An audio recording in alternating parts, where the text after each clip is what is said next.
This story is generated and narrated by AI. Thank you for your understanding. Have you ever felt like you weren't alone in the woods, even when nothing made a sound? Let us know in the comments. Do you believe creatures like this could still exist in the remote wild? Your thoughts might end up in our next video. I wasn't looking for anything unnatural, just data, migration paths, predator behavior, that sort of thing. The Carpathians in early winter feel like another planet. There's this quiet that creeps under your skin. Not peace, not silence, just absence. No engine noise, no birds, just the low wind threading through bare branches like it's looking for something. I was out there for a month-long survey, solo, a university project, tracking shifts in gray wolf populations now that the region had seen 10 years of rewilding. They gave me a snow-adapted pack, a drone, trail cams, and a satellite beacon. All I had to do was hike, record, and stay alive. The first 3 days were textbook: boot prints, wolf scat, half-melted prints and wet leaves.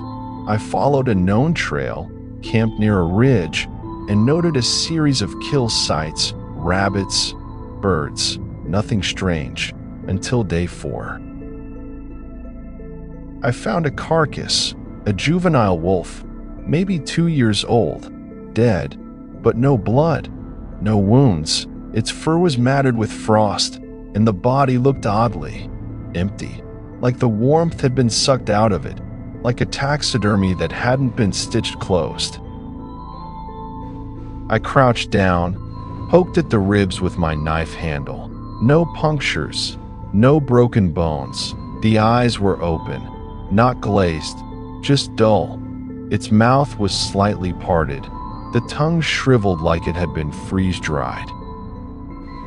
I logged the find, took pictures, GPS coordinates, then moved on. Weird things happen to animals in the wild. Infections, parasites, even lightning. But still, something felt wrong. That night, my tent was colder than usual. I run a thermal liner and a 2-layer bag, good down to -20. But around 3 a.m., I woke up shaking. My breath fogged the inner wall of the tent, and I swear I saw ice crystals forming on the nylon inside. I checked the thermometer I kept by the bag zipper, -9 degrees C, which didn't make sense. The night before had been -3. And weather reports didn't show any dip. I chalked it up to elevation shift and tried to sleep again.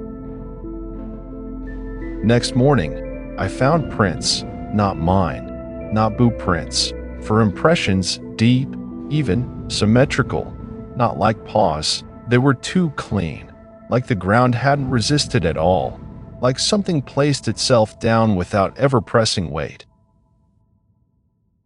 The spacing was long, each print nearly a meter apart. I followed them for about 20 feet until they simply stopped, not faded, just stopped, like something dropped in, walked for a bit, then vanished.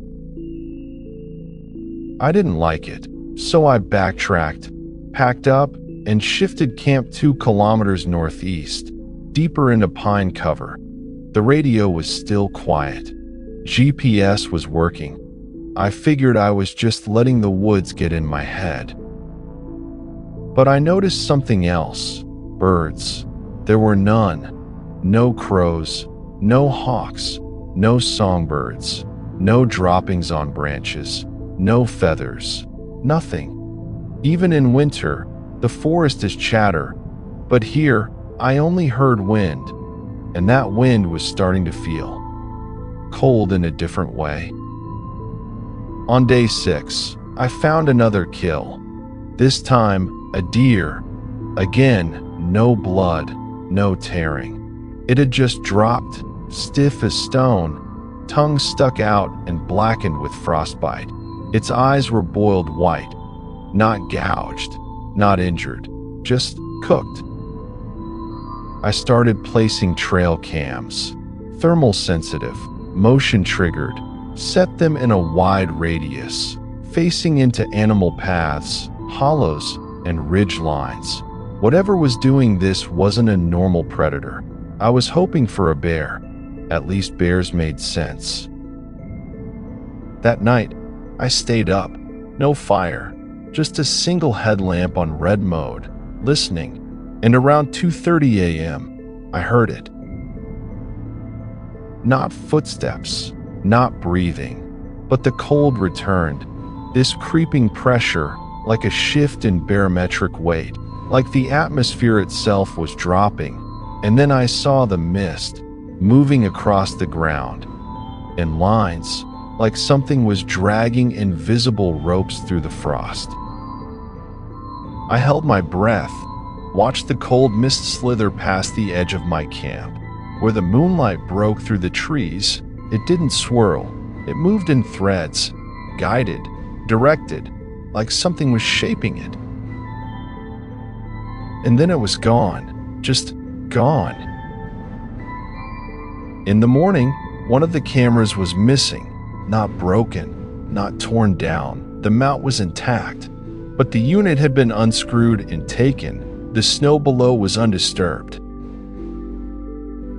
That's when I stopped writing in the logbook. Something was out here, and I wasn't observing it anymore. It was watching me. I didn't leave the next morning. I should have. Every instinct told me to pack up and activate the beacon, call it a loss, tell the university I slipped on a ridge and twisted my ankle. But curiosity is a parasite. It gets inside your mind, anchors to your pride. I told myself I'd give it one more night.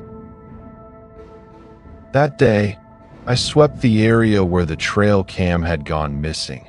Every square meter. I checked for prints, snapped branches, anything, but there was nothing, not even a squirrel trail. The ground was wrong, too smooth, too quiet. At noon, I found something strange, a hole about the size of a manhole cover, cut straight into the earth at a perfect angle, rimmed with dry moss. No claw marks, no drag signs, just a void. I dropped a stone inside and counted. 1, 2, 3, then nothing. No impact, no echo, just silence. I didn't go in, but I marked the spot and backed away, flagging it on my map. It wasn't natural, it was too precise. That night, I didn't sleep. I sat in the dark, bundled in every layer I had, watching the forest. No fire, no sound, and around 1 a.m., it returned. Not the cold, not yet, not the mist, but the deer. It was standing about 20 meters away, just beyond the tree lane. Or, it looked like a deer, but it wasn't moving. It wasn't breathing. Its stance was too still, too straight, and its eyes reflected nothing. I slowly lifted the monocular, infrared mode. The screen showed blue, no heat. I blinked, switched to night vision, and now it was closer. Same stance, same blank eyes. I whispered to myself, told myself to stay calm. There are explanations, feral taxidermy traps, poacher tricks, but my gut knew this was a bait. I stood up slowly, and that's when the cold came back. It didn't fall like a breeze or drift like fog. It hit like a pulse. The air itself became brittle. Every breath made my throat ache, and then I heard it, crunching behind me. I spun around, flashlight ready. Nothing. I turned back, and the deer was gone. I scanned the woods, heart slamming against my ribs, every instinct on fire. Then something stepped into the clearing. It didn't make sense. It had a shape, but not a form. A tall, thin outline, blacker than the trees, like light refused to touch it. Its arms were too long. Its head was angled forward. Its chest rose in a slow, unnatural rhythm. But the worst part, it was wearing my missing camera, like a pendant, strapped around what looked like a neck, if that thing had a neck. Then it tilted its head, just a little, just enough to show that it saw me. I bolted, grabbed the sat beacon, and ran, didn't even pack. The snow felt deeper than it should have. My legs were sluggish, like something was pulling at me. The cold was no longer air, it was a force. I don't remember how far I ran, maybe 2 kilometers. When I finally stopped, the beacon was blinking red, searching for signal. I looked behind me, nothing, the woods were still. But I knew it was near. I could feel it, that pressure, like the world had sunk a few centimeters lower. The sat beacon finally caught. I hit the distress call and waited and waited. The thing didn't follow, not then. But that wasn't the end, not even close. The rescue team arrived just before dawn. I was kneeling in a frozen ditch with the emergency beacon clutched to my chest, barely coherent, frostbitten, half hallucinating. I remember the orange jackets first, blurry shapes moving through the mist, then the drone of the helicopter, then nothing. I woke up 2 days later in a hospital bed in Brasov, IVs, heart monitors, a police officer waiting to take my statement. I told them what I could, that I'd seen something alive, something that didn't fit. They asked if I'd eaten anything strange, foraged mushrooms, if I had a history of migraines or hallucinations. I gave them the coordinates of the site, told them where the thing had stood, where the hole was. 3 days later, a forestry unit went in. They didn't find the camera, they didn't find the hole. But they did find my abandoned camp, torn to pieces. No animal tracks, no blood, just shredded canvas and broken plastic, and something else. A tree. Split down the middle, from top to root, like it had been struck by something inside it. The team took photos, sealed the site, told me I had probably encountered a bear and panicked. But I know what I saw. And I wasn't the only one. 3 weeks later, after I returned to the university, I got a message, an anonymous email, no subject line, just a file attachment. I ran a security check, scanned the contents. It was a single photo, grainy, night vision green. A clearing, a figure. Tall, skeletal, wearing something metallic around its neck. The same shape as my trail camera. I didn't reply. I didn't show anyone, but I backed it up to a cold drive and locked it in a fireproof safe. Because that thing wasn't curious. It wasn't trying to communicate. It was hunting. And I was just unlucky enough to wander into its feeding grounds. I left the field after that, took a position writing textbooks and editing wilderness reports from a university office, stopped camping, stopped traveling. I haven't stepped into a forest in over a year. But it didn't stop.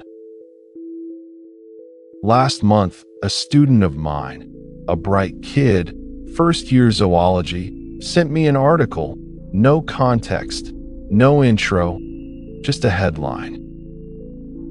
Shepherd disappears in the Carpathians, local folklore reignites. Same region, same weather pattern, same lunar cycle. He thought it was interesting, asked if I knew the area. I deleted the email. There are things out there that don't make noise. They don't mimic. They don't plead. They don't stalk with curiosity. They are old. They are hungry. And when you enter their territory, you don't walk away unmarked. I'm living proof. Not because I escaped, but because I'll never really be out. Not in my dreams, not in the cold, not when the mist rolls in and the world goes still. Sometimes I wake up at night and feel the air shift. Sometimes I look out my window and see nothing, but feel it, watching, waiting, because it remembers me. And it knows I remember it. This isn't a story I tell to scare people. I'm not here to sell a book or give interviews. I've turned down every podcast request, ignored every message from cryptid hunters or conspiracy blogs. I don't want my name tied to this any more than it already is. But there's one thing I've learned.